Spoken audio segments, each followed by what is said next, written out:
Bonjour à tous, bonjour Alénis. Bonjour. Bonjour Louis. Bonjour. Et bonjour à vous qui nous écoutez.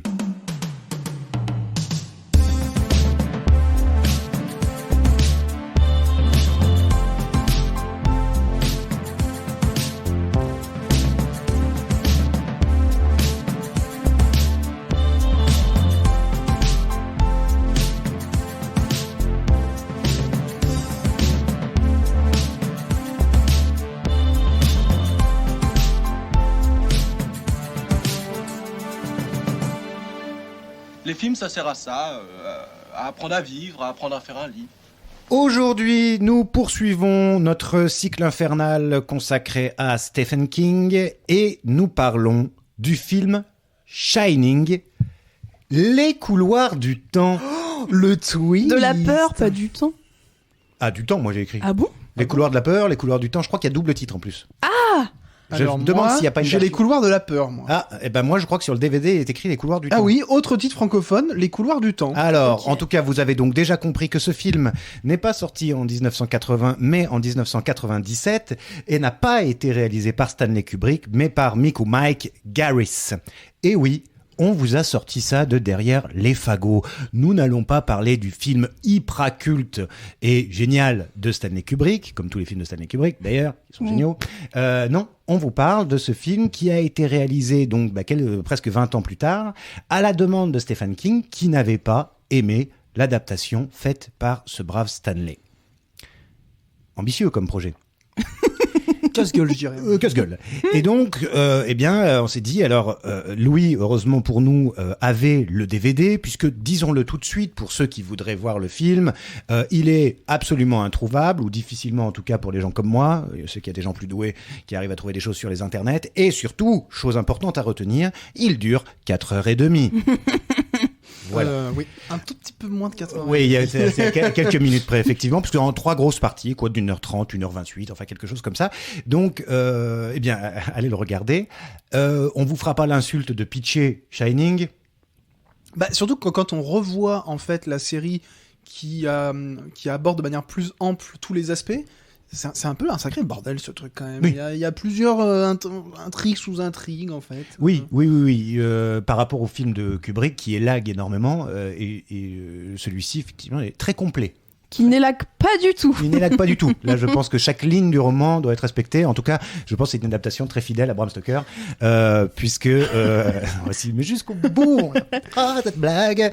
Non, j'ai pas lu Shining. Il faudrait peut-être un jour que je le lise, mais bon, on imagine que donc ça doit être beaucoup plus fidèle au roman, puisque c'est à la demande de Stephen King. Alors. Ouais. Je vais pas tout de suite, moi, me lancer dans la discussion. Je voudrais savoir un petit peu ce que vous en avez pensé, chers amis, de ce film. Bien sûr, c'est très difficile de faire abstraction du film de Kubrick, donc... Ouais. Bah, c'est pour ça que je vois presque ça comme un exercice de style et même un objet d'étude. Parce que dans la manière dont on peut regarder ce film, il y a plusieurs approches. C'est soit on est kingophile et du coup on peut regarder ça en se disant « Ah chouette, une nouvelle adaptation de Stephen King ».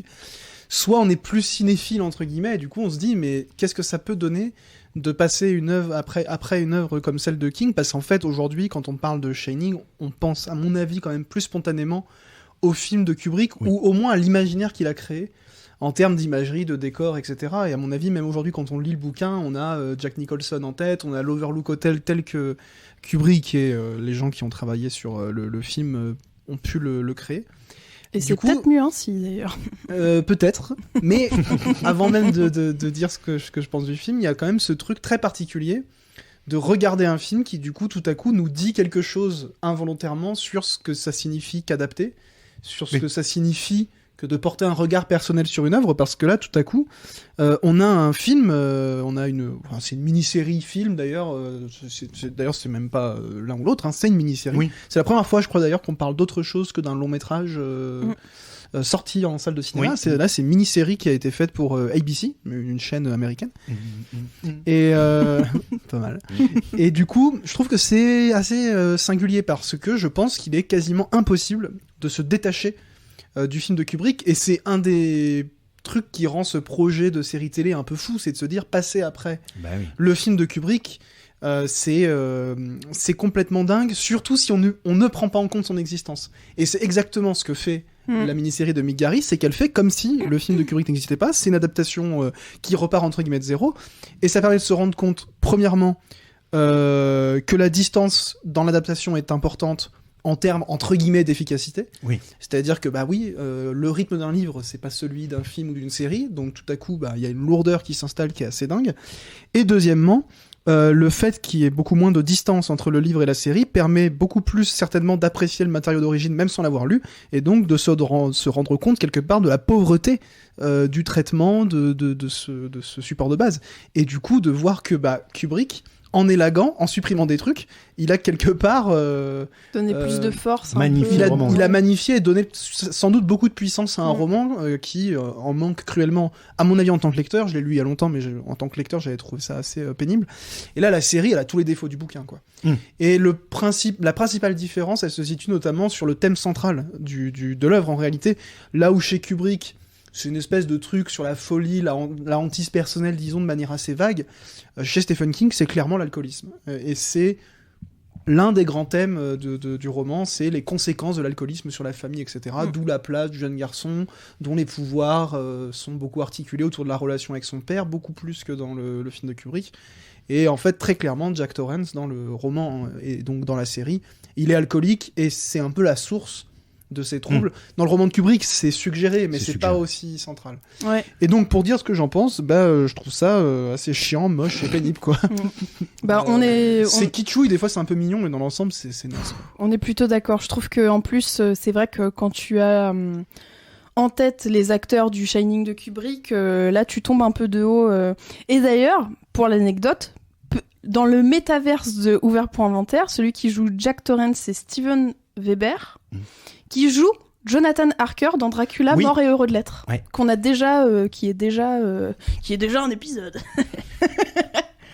Tout à fait. Pendant qu'on est sur le casting, je veux juste signaler la présence de quelqu'un. En fait, je le dis maintenant parce qu'après ça aura rien à voir. C'est Melvin Van Peebles qui joue le gardien de l'hôtel qui revient à la fin sauver la famille, qui se fait tabasser par Jack Torrance.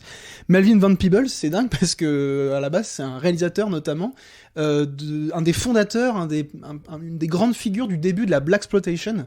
Qui avait fait des films complètement punk, complètement fous, notamment un film du coup que je vous recommande qui s'appelle Sweetback's Badass Song, et qui est un film génial, complètement fou, fait avec très peu d'argent. Voilà, du coup ça me fait rire de le voir ici parce que ça a absolument rien à voir. Beaucoup de style d'ailleurs dans ce film, hein. Les habits, la voiture et tout, ça claque quoi. Je veux dire, il a du style. Ouais, ce personnage-là en particulier, d'ailleurs c'est peut-être un des seuls personnages sympathiques et agréables à regarder puisque Mais vous. Steven Weber, en fait, ils jouent tous comme des mollusques, quoi. C'est infernal. Ils jouent comme des acteurs de séries télé. Le gamin qui joue Danny, mais au secours, comment on peut choisir un enfant déjà qui joue aussi mal et qui est autant tête à claque, quoi. Quel enfer. Il s'en sort pas si mal que ça. Si, il s'en sort si mal que ça. Tête de cul, modèle géant. Tête de cul, modèle géant. Là, je suis d'accord. Plus moche gamin de toute l'Amérique. Là où je suis d'accord, parce qu'il y aura des points sur lesquels je reviendrai, mais là où je suis d'accord avec Alénis, c'est qu'une gueule pareille, normalement, tu le butes à la naissance, parce que c'est pas, non, c'est pas mes propos, hein. Non, ce sont les miens, je les assume pleinement. Mais je veux dire, qui m'a fait une bouche qui remonte comme ça, là, comme ça, et donc 4h30 de cette gueule-là, à chaque fois qu'il t'est c'est dégueulasse, Alénis, elle dit, non, mais t'es dur quand même, 2 secondes après, elle est en mode, vous êtes d'une méchanceté. Non, parce que c'est le défaut, il y a ça et les images de synthèse à chier contre les murs des buissons qui se déplacent, mais ce gamin... c'est 90. Ah oui, il fallait pas le faire, parce que surtout là ça apporte pas énormément au film, mais lui... Et ça c'est une grande différence d'ailleurs, que le roman, il y a pas le labyrinthe. Il y a pas le labyrinthe, base, il y a juste ces arbres, c'est beau. Franchement, c'est nul. C'est pas GG. Il y aurait pu y avoir quelque chose. Non mais voilà, c'était juste parce que là, complètement d'accord, il est dégueulasse. Et du coup, moi j'ai 2 petites choses à rajouter. Alors du coup, ce gamin qui s'appelle Courto Mid... Putain, me saouler. Le pire, c'est qu'il joue dans un de mes films préférés de tous les temps que j'ai poncé quand j'étais gamine, qui est Corina, réalisé par Jesse Nelson avec Whoopi Goldberg en 94. Donc il était encore plus petit. Et vraiment, alors je me souviens plus de lui dans Corina, mais il a joué dans un de mes films préférés de tous les temps et j'arrive pas à comprendre parce que sa tête, quoi, elle me revient pas, je le déteste. Et pour dire à quel point ça a été difficile, faut que je vous avoue quelque chose de terrible. Aïe. Louis nous a prêté son DVD, et son DVD, il est en 3 parties. Et j'ai commencé à faire de la pastel devant le film parce que ça me gonflait. Il fallait que j'ai un truc pour penser à autre chose. Et du coup, j'ai regardé la première partie en entier. Puis, j'ai changé de DVD pour regarder la deuxième partie. Il s'est avéré que c'était directement la troisième partie. Oui. Et j'ai fait... T'es vraiment nul parce que c'est marqué en gros DVD 3 troisième partie sur le DVD. Oui, d'accord. Mais c'est compliqué, il fallait tourner. Voilà. C'est les DVD, ça n'existe plus, mais c'est des DVD double face. Ouais. Vous avez la partie 1 sur une face, la partie 2 sur l'autre et la partie 3 sur un troisième DVD. Et en fait, la partie 3, je crois que j'ai quand même réessayé avec l'autre DVD, mais ça me remettait la partie 1, j'ai rien compris. Et à la fin, j'ai abandonné lâchement, quoi. J'ai fait, bah, tant pis. J'aurai pas le milieu, c'est pas grave. Oh. Donc, moi, j'ai pas été jusqu'au bout, j'ai pas regardé les 4 heures de film parce que j'en pouvais plus. C'est sympa parce que c'est pas très éthique pour les autres qui ont dû tout ça faire. C'est vrai, j'en suis navrée. Alors, dans les commentaires, tout le monde dit bouh à Lénis. Ouais, bah là. Alors, c'est vrai que le deuxième, moi, j'ai dû changer de lecteur. Heureusement, j'ai de nombreux lecteurs à la maison. Parce que le 2 a planté. Mais bon, en changeant de lecteur, j'ai pu tout voir. Avec mon DVD loupé... Ouais, avec ton DVD de merde. J'ai pas pu. J'en ai pas loupé une miette. C'était gratuit. Ouais. Ouais, donc ouais, et puis c'est long, et puis c'est... Oui, c'est long. Et aussi, un des trucs qui m'a particulièrement un peu énervé et qui m'énerve avec ce genre de film, c'est que qu'est-ce qu'on te prend par la main, quoi. Dès le début, c'est... un enfant par la main. Oh, le papa, il est très méchant, il boit de l'alcool, il essaye de s'en sortir. Oh, mais Dani, tu as le Shining, tu brilles. Ah, mais ta gueule, quoi, c'est bon, enfin... C'est beaucoup plus explicatif que l'adaptation de Kubrick où effectivement on perd beaucoup de ce sens du mystère et une nouvelle fois en fait c'est dur de ne pas comparer avec l'adaptation de Kubrick qui en fait à la fois était relativement fidèle aux scènes d'horreur du bouquin etc mais insuffler un sens du mystère peut-être plus épais. C'est un film qui a été très analysé et beaucoup des éléments d'analyse qui font l'épaisseur du film sont pas forcément complètement directement tirés du bouquin en termes d'esthétique, en termes de direction des acteurs et aussi, même parfois de narration parce qu'il y a certains trucs qui bifurquent un peu. Le Shining de Kubrick est vraiment dans le fantastique, c'est-à-dire cette indécision. Jusqu'au bout, on sait pas et c'est pour ça que c'est l'un des films les plus mystérieux de l'histoire du cinéma. C'est pour ça que à ma mesure, non mais je veux dire par ça qu'il y a tellement d'ouvrages écrits dessus, j'ai à peu près tous les bouquins qui sont écrits sur Shining, parce qu'il y a toujours quelqu'un qui vient sortir sa nouvelle exégèse, etc., parce que ça fait carburer l'imaginaire, parce que il y a plein de manques, de trous dans la séquence ADN dans ce film-là, on sait pas... Là, ça manque de trous, et là, bien sûr, ça manque de trous, et c'est ce qui fait que ça rentre directement beaucoup plus clairement dans l'horrifique, c'est-à-dire qu'il y a des trucs qui sont... J'ai entendu dans l'orifice, parce que ça parlait... Ah oui, ça manque de trous, ça rentre directement dans l'orifice, c'est à Lénis, alors là, qu'on me dise pas, oui, t'es fait toujours des blagues dégueulasses... Oui, mais tu déteins sur les autres, donc c'est ta faute quand même. C'est de ma faute quand même. Là, bravo. Là, effectivement, on comprend très vite à quoi on a affaire, à une maison hantée, enfin des choses comme ça. Alors, ceci étant dit... C'est le moment du twist. C'est le moment du twist. Je suis un fanatique absolu depuis mes 15 ans de Kubrick.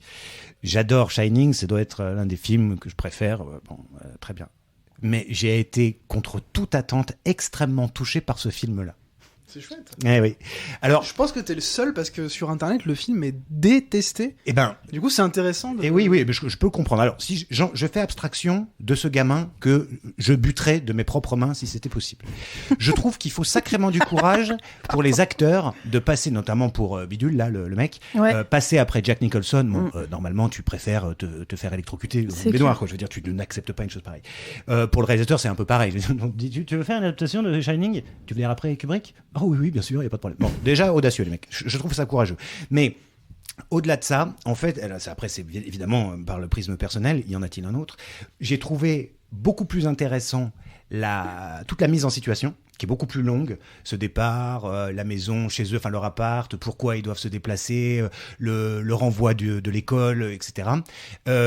Évidemment, je suis très sensible à la question centrale, et c'est pour ça qu'elle m'intéresse, de l'alcoolisme du personnage, parce que je trouve que là, pour le coup, effectivement, c'est ce que je me suis écrit, c'est un sujet. C'est le sujet du film. Et je trouve ça vachement intéressant parce que pour le coup, là où Nicholson, il y avait cette scène avec le barman où on comprenait qu'il avait besoin de boire, etc. et qu'il n'y avait pas, donc, dans cette espèce de fantasme fantastique, il avait ce verre de whisky. Là, dans celui-ci, on sent vraiment, dès le début, que le type est abstinent, en fait. Donc, on lui dit, il y a même un type qui lui dit au début, et j'espère que tu as bien apporté tes supplies, là, enfin, tes provisions, parce qu'il n'y a pas d'alcool, les mecs ont tout fini hier soir.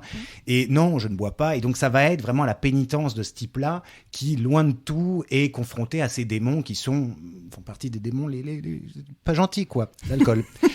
Donc il y a ça, et il y a aussi et donc ça émaille tout le film, et il y a aussi la relation familiale qui m'a intéressé vachement plus, parce que contrairement à Jack Nicholson et Wendy, donc Shelley Duvall, qui peuvent clairement pas s'encadrer chez Kubrick. Du début à la fin, ils se détestent, quoi. Elle essaie de faire un peu le premier pas, mais lui la traite comme de la merde très très vite.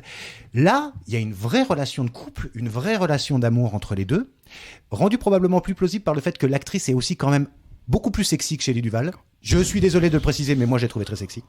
Et donc, il y a quelque chose entre eux. Il y a des colères, il y a des disputes, mais ils s'aiment pour de vrai. Il y a un vrai cocon familial, c'est-à-dire que l'enfant, il est aimé, il est protégé, il est éduqué. Quand c'est pas la mère, c'est le père, etc. Ouais. Et donc, là, on revient probablement plus, et c'est ça qui m'a fait comprendre pourquoi Stephen King avait dû vouloir ça. C'est qu'on revient sur des thèmes très kingiens, dont Kubrick se branle éperdument. Et c'est sûr que Kubrick fait un immense film de cinéma, alors que ça, c'est un joli petit téléfilm qui va bien du dimanche soir ou du samedi soir. Cela dit, ça n'a jamais prétendu être autre chose. C'est vrai. Mais en fait, c'est le scénario que je trouve intéressant. C'est ces grands thèmes, ces grandes thématiques qu'il n'y a pas du tout chez Kubrick et qui, moi, m'ont parlé. Alors après, voilà, il y a plein de choses qui ont, comme on dit, extrêmement mal vieilli, parce que là, c'est les effets visuels qui font que c'est moche. Un tas de trucs qui sont parfois surjoués, qui passent pas la rampe, comme on dit. Tous les fois où Jack se parle à lui-même pour bien faire comprendre à l'abruti de spectateur, c'est vraiment le genre de truc. Ah tiens, j'ai trouvé une clé. Enfin, c'est pas ça qu'il dit, mais bon. Et puis enfin, je finis par là, mais et puis tout un tas de choses qui ont complètement disparu chez Kubrick. La grosse, vous savez le truc pour faire le chauffage là. Ah oui, la chaudière, voilà, qui est un élément central et qui va donc finir par faire exploser l'hôtel. L'hôtel disparaît d'ailleurs. C'est un point important dans le bouquin, c'est que l'hôtel à la fin disparaît, mais va être reconstruit. Et donc il y a cette idée aussi de l'infini retour du mal, le côté très cyclique, le temps va... Ce qu'on retrouve par ailleurs à la fois dans le roman, dans cette adaptation fidèle et chez Kubrick, c'est le côté cyclique du mal, cette espèce de repli permanent du temps sur lui-même, avec les photos qui ressurgent du passé, et ce truc qui est beaucoup plus sensible chez Kubrick parce qu'il brouille beaucoup plus les pistes, qu'au bout d'un moment, toutes les époques semblent un petit peu se condenser, et que nous, en tant que spectateurs, on finit par être quasiment perdus dans les temporalités, en se disant finalement il y a une espèce de présence générale qui s'installe dans cet hôtel, qui rend tout le monde un peu fou, qui fait cohabiter des gens qui ne devraient pas cohabiter, et qui crée du coup des frictions dans le temps, et donc entre les esprits qui deviennent fous, etc. Là c'est beaucoup plus segmenté, c'est un peu plus lourdingue, mais on retrouve cette idée de cycle entre guillemets. Et puis ça finit bien. C'est-à-dire qu'il y a un pardon qui est fait avec le père, évidemment, puisqu'il apparaît en esprit, quoi, à son fils au moment d'avoir le diplôme. Et voilà. Mais non, mais sauf que toujours pareil. C'est-à-dire que là où ça peut tirer sur une corde, c'est-à-dire le papa, quoi. Le papa qui est pas là, même si on a encore son papa, par exemple, je veux dire. Mais cette présence comme ça à la fin qui va faire que le petit Danny qui a eu son diplôme de merde là voit quand même cette. Oui, t'étais trop connu, mais je me trouvais beaucoup trop mélancolique et lyrique. Je me suis dit il fallait quand même que je. Non, mais moi je suis. Je crois que c'est Alors c'est drôle parce que je crois que t'as jamais été aussi dithyrambique sur un film. Alors que la merde. Je pense vraiment que de tous les. Franchement, dites-moi si je me trompe, mais de tous les films qu'on a traités jusque-là, je pense que c'est celui qui est le plus unanimement détesté. Oui. Disons sur Internet, etc. C'est un film de 97, donc à cette époque-là, Internet n'est pas aussi développé que maintenant en termes d'interaction, notamment autour du cinéma. Mais il est un peu de notoriété publique que c'est un truc pourri, notamment parce qu'il y a des youtubeurs américains très connus qui ont fait des vidéos dessus pour dire que ce qui était raté, c'est que contrairement à Kubrick, il n'y avait pas d'interprétation un petit peu... il n'y avait pas d'interprétation esthétique de l'œuvre originale, etc. Mais ce que tu dis est intéressant parce que tu admets que la mise en scène, en tout cas... Sur la forme, c'est très pauvre, ça vient même aplatir des trucs qui ont peut-être même plus de volume, ou en tout cas plus de reflets, plus d'incarnation dans le roman. T'as l'impression que le truc vraiment rend ça banal, avec des petits mouvements de caméra pour rendre ça dynamique, parce que sinon on se ferait chier. Moi ça m'a marqué, tu vois, la caméra est quasiment jamais fixe. C'est un truc très téléfilm, ça, où tu vois, t'as toujours des petits mouvements comme pour te tenir éveillé, tu vois, on agite les clés devant tes yeux pour que tu restes attentif. Mais au-delà de ça, le fait que l'écriture te touche rentre en contradiction avec beaucoup de choses qui sont dites sur le film, et pour moi, ça permet quasiment inversement de se rendre compte de la froideur de Kubrick. C'est-à-dire que, oui, Kubrick met en scène le roman, lui donne une dimension esthétique, plastique assez ambitieuse, qui est marquante parce que elle crée cette épaisseur dont on parlait, et puis il y a des images marquantes. Bien sûr. Cet ascenseur qui s'ouvre sur une vague de sang, des plans, alors, notamment ce plan qu'on retrouve là, hein, la personne qui a le masque de loup. Ici, ça devient un truc assez banal où il y a un mec avec un masque en plastique qui fait bouh. Chez Kubrick, ça donne un plan cauchemardesque parce qu'il installe quelque chose de manière beaucoup plus précise visuellement. Mais Kubrick, c'est quand même quelqu'un qui n'aime pas l'humanité, dont les personnages sont quasiment systématiquement soit fonctionnels, soit d'odieux connards. Ils sont l'un ou l'autre globalement. Et du coup, on a pu oublier aussi que malgré tout ce qu'on peut reprocher à Stephen King, il a toujours quand même cette attention envers ses personnages, à la fois de leur donner une forme de consistance, mais aussi de quelque part les rendre aimables, leur donner cette humanité qui permet le pardon, même si je trouve que souvent les fins chez Kubrick, elles sont quand même un peu sans horizon. Là, dans chez le film, Kubrick ou je me chez souviens King pas chez King. Ah oui. Chez Kubrick aussi d'ailleurs. Hein. Ah bah, c'est vrai que chez Kubrick, c'est définitif, c'est-à-dire qu'il n'y a pas de pardon, il n'y a pas de rédemption. Il y a les deux qui arrivent à s'en sortir, parce que Danny arrive à perdre son père dans le labyrinthe, et il crève, Jack. Il crève en étant au mieux de sa forme, quoi, après avoir voulu tuer tout le monde. Alors que là, et c'est pour ça aussi que c'est tendre, et que c'est là, c'est le Jack n'a pas du tout le même... Il lutte tout le film contre les démons, que ce soit les fantômes ou que ce soit ses démons à lui, ce qui revient à peu près au même, et à la fin, il se sacrifie. En faisant péter l'hôtel, en refermant cette putain de valve, pour que sa femme et son gamin puissent s'en sortir. Donc il y a le sacrifice à la fin. Ça change complètement le truc de... L'interprétation. Le combat à terre, il est plus équilibré. Là où chez Kubrick, il y a un basculement progressif et définitif. Chez Stephen King, du coup, Mick Garris, parce qu'en fait, Stephen King, il a écrit ce truc. Il est beaucoup plus responsable de cette adaptation télé. Il est vraiment au cœur du projet. On retrouve cette dualité intérieure et ce combat intérieur qui est beaucoup plus présent et du coup beaucoup plus long. C'est-à-dire qu'il n'y a pas de bascule définitive dans la folie ou je sais pas, ce que chez Kubrick d'ailleurs on sait même pas, on sait jamais si c'est de la folie pure, si c'est de la hantise extérieure, intérieure. Il y a tout ce truc avec le cimetière indien, une espèce de résurgence d'un mal intemporel un peu abstrait en fait même. Ouais. Bah moi je comprends, tu vois, j'avais pas du tout cette vision-là du film, mais je pense parce que les acteurs m'ont trop laissé en dehors en fait. Tous. Là je te trouve presque un peu dur parce qu'ils jouent pas très bien, mais c'est du télé. En fait c'est aussi que c'est un téléfilm quoi. Moi je trouve ça, franchement je trouve ça plutôt raté, assez ennuyeux, assez mauvais, parce qu'en plus Quentin a raison qu'on retrouve beaucoup plus qu'à chez Stephen King, mais vous commencez à le savoir, Stephen King c'est pas ma came. Du coup ça me passionne pas, mais cela dit je reconnais que c'est plus chaleureux que Kubrick. Et d'un autre côté je crois que ça ne prétend pas être autre chose qu'une adaptation fidèle sous forme de téléfilm de ce roman. Du coup ça c'est plus une réponse disons à ce qui se dit beaucoup sur internet. Et alors, enfin en tant qu'objet d'étude c'est intéressant de notre point de vue, mais je pense qu'on peut reconnaître aussi une forme de modestie à ceux qui se sont emparés de ce projet, de ne pas essayer d'égaler à aucun moment le film de Kubrick. Je pense que, à part peut-être King, mais lui il est dans son truc, c'est son œuvre, donc je peux presque lui pardonner parce que pour lui il y a un enjeu qui nous dépasse nous en tant que spectateurs. Mais je crois que tout le monde, tous les autres ont eu la modestie de ne pas essayer, ne serait-ce que d'égaler ou d'imiter. Il y a les seuls trucs qui font penser un peu au film, c'est les moments où il y a des poursuites dans les couloirs, où on a des travelling qui vont accompagner les personnages, qui font penser au steadicam, au plan un peu mythique. Mais j'ai envie de dire, c'est des couloirs d'hôtel, si tu le fais pas en plan fixe, globalement tu le fais en travelling avant ou arrière qui suivent les personnages. Et du coup, c'est plutôt raté, mais au moins ça a le mérite d'être dans une forme de modestie, de dire non mais nous on veut simplement faire notre adaptation.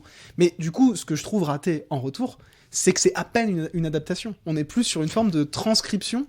Qui du coup on est d'accord, rend, si tu veux, le travail cinématographique quasiment caduque. Et il y a une blague d'ailleurs, un des fameux youtubeurs qui avait fait une vidéo sur le sujet il y a une grosse décennie, il avait fait la blague en disant au fond l'adaptation elle revient à ça, et là en fait il filme les pages du livre qui tournent. Mais c'est ça. Tu te dis, c'est ça le problème, et c'est tout le point de l'interprétation en fait. Parfois c'est juste chacun son taf quoi. Enfin tu vois ce que je veux dire.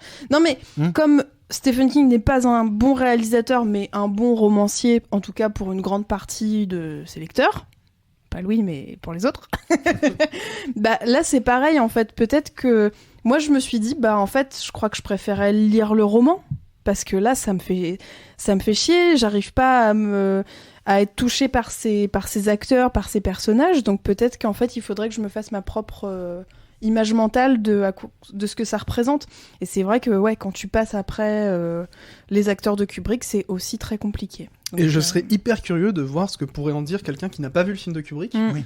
Parce que, du coup, si jamais il trouve ça quand même naze, on pourrait quand même se dire que là, ça dit quand même beaucoup sur ce qu'un cinéaste fait, ce que c'est le travail d'un cinéaste, tout à coup, Kubrick peut-être aussi rend absolument passionnant un matériau qui ne l'est pas nécessairement en soi. Parce que, en fait, l'histoire, c'est la même, hein. Il y a à peu près les mêmes grandes étapes. Il y a des trucs qui diffèrent, il y a des images très marquantes chez King qu'on retrouve pas à la base dans le roman. Il y a des trucs hyper kitsch dans le roman et dans l'adaptation télé, c'est notamment ce tuyau d'arrosage, enfin cette lance à incendie avec des dents. Bah, c'est ringard de fou, ça. Oui. Mais en même temps, on a quand même un truc qui est très proche, et du coup, je reviens à ce que je disais au départ, c'est peut-être du coup ma conclusion. Je trouve que malgré tout le mal qu'on peut penser de cette adaptation, qui est plus ratée qu'abjecte par ailleurs, c'est pas un truc horrible, c'est juste que c'est un peu naze et un peu chiant. Et ben, ça dit beaucoup sur le cinéma, en fait, quelque part. Parce qu'on a deux objets qui sont quand même, en apparence, très proches, parce que tu me demandais de lister les différences intrinsèques sur ce que ça raconte, la structure, etc. À part quelques images clés, il n'y a pas d'énormes différences. Mais du coup, qu'est-ce qui explique qu'il y a un cinéaste qui en a fait un classique absolu, etc., qui d'ailleurs est pas du tout mon film préféré, donc moi, si tu veux, j'ai pas mis Shining sur une espèce de piédestal absolu, comme toi, t'as pu le faire, Quentin, qui est vraiment un film important à tes yeux dans ton parcours. Moi, ado, c'était un de mes films préférés, hein, mais depuis, en le revoyant, j'en suis un petit peu revenu. Et du coup, je trouve ça intéressant, parce que c'est pas loin d'être la même chose, et pourtant, il y a un monde entre les deux. On a d'un côté un grand chef-d'œuvre, disons, en tout cas, c'est admis, un film admis en ces termes, et d'un autre côté, un téléfilm vraiment pas terrible et qui est même reconnu comme un truc assez naze. Ouais. Et cela dit, ce qu'en disait Quentin était intéressant, et je comprends ce qui t'a touché dans le film. Ouais, complètement. Bien. Et ben, c'est pas mal. Et sur ce, messieurs, est-ce que vous avez des recommandations pour nous ? Allez, tant qu'on est, si j'arrive à trouver, tant qu'on est dans les films, c'est censé, on va dire, un peu d'horreur, je vais vous en recommander un que nous avons vu il y a très peu de temps, qui s'appelle Host, de Rob Savage ou Savage, et qui est un film qui fonctionne avec le principe du Skype, enfin de la visio, quoi. Je sais plus comment ça s'appelait, ce truc qui marchait très fort pendant le confinement. C'est un film qui fait genre 56 minutes, hein, c'est moins d'1 heure, et donc c'est une séance de spiritisme sur comment ça s'appelle ce truc que tout le monde utilisait? Ouija. Non, Ouija, non le truc d'internet là avec les caméras, les plusieurs machins. Zoom. Voilà, merci. Un truc de spiritisme, tu veux dire? Non, pas de. Non, mais l'histoire, c'est un truc. Ah, de pardon. Grâce Tu à Zoom. suis Louis ou pas? Rien compris. À la foot, il est en train de ranger ses photos là. Et Non, parce que ça me fait penser à un autre film, je cherchais le titre. 2020, voilà, c'était actuellement sur Canal. Et alors, franchement, voilà, ça mange pas de pain, ça dure 56 minutes, 57 minutes. Ça faisait des années que j'avais pas flippé comme ça. Voilà. C'est pour ça que ça donne envie. Et moi, ça me faisait penser à un film de 2014 qui s'appelle Unfriended, qui m'avait fait carrément flipper au cinéma aussi, que j'avais trouvé plutôt chouette, qui raconte comme ça une histoire de fantôme qui part d'une conversation Skype, ou en tout cas d'une conversation visio. Et moi, ça m'avait fait carrément flipper, j'avais trouvé ça plutôt réussi. Un film de 2014, entièrement en fait. Tout le film est montré à partir d'un écran d'ordinateur. Donc on a accès au bureau, aux différentes applications. À un moment, il y a Spotify qui se lance, ça fait peur. Et bon, ça fait longtemps que je l'ai pas vu, peut-être que c'est complètement pourri, il est mais sur les plateformes, donc je vais peut-être le regarder aussi. Ouais, et je l'avais vu au cinéma, je m'étais dit tiens, vraiment en immersion sur son écran, où on lance le film en plein écran et on n'y touche plus. Et limite, si on est, parce que je crois que ça se passe sur un Mac, donc si on est sur un Mac, il peut y avoir un côté un petit peu sympathique dans l'expérience. Très bien. Voilà.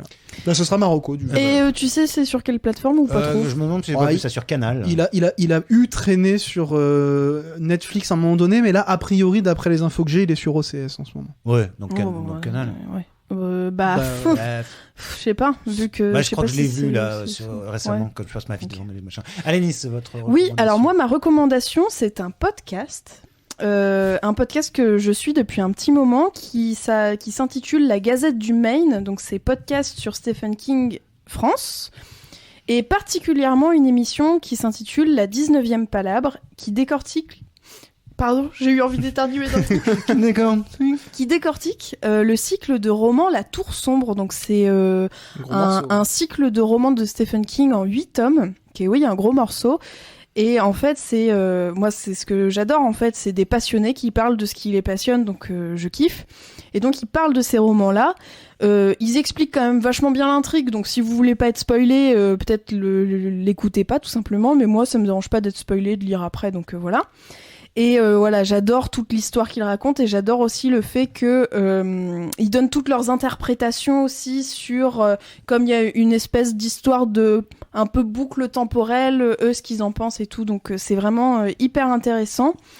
Et voilà, j'adore ça. Donc je le répète, c'est la Gazette du Maine et l'émission en particulier, c'est la 19e Palabre. Mais sur ce podcast-là, vous pouvez aussi trouver plein d'actus sur Stephen King. Et notamment les adaptations ou les livres qui sont diffusés en France, voilà, quand ça arrive et tout. Donc il y a beaucoup d'actualités. Donc très sympa, je vous le conseille très fortement. Eh bien merci. Et quant à vous, chers auditeurs, nous vous retrouvons la semaine prochaine pour le dernier film pour conclure le cycle Stephen King. Voilà, allez, bisous. Salut. Salut.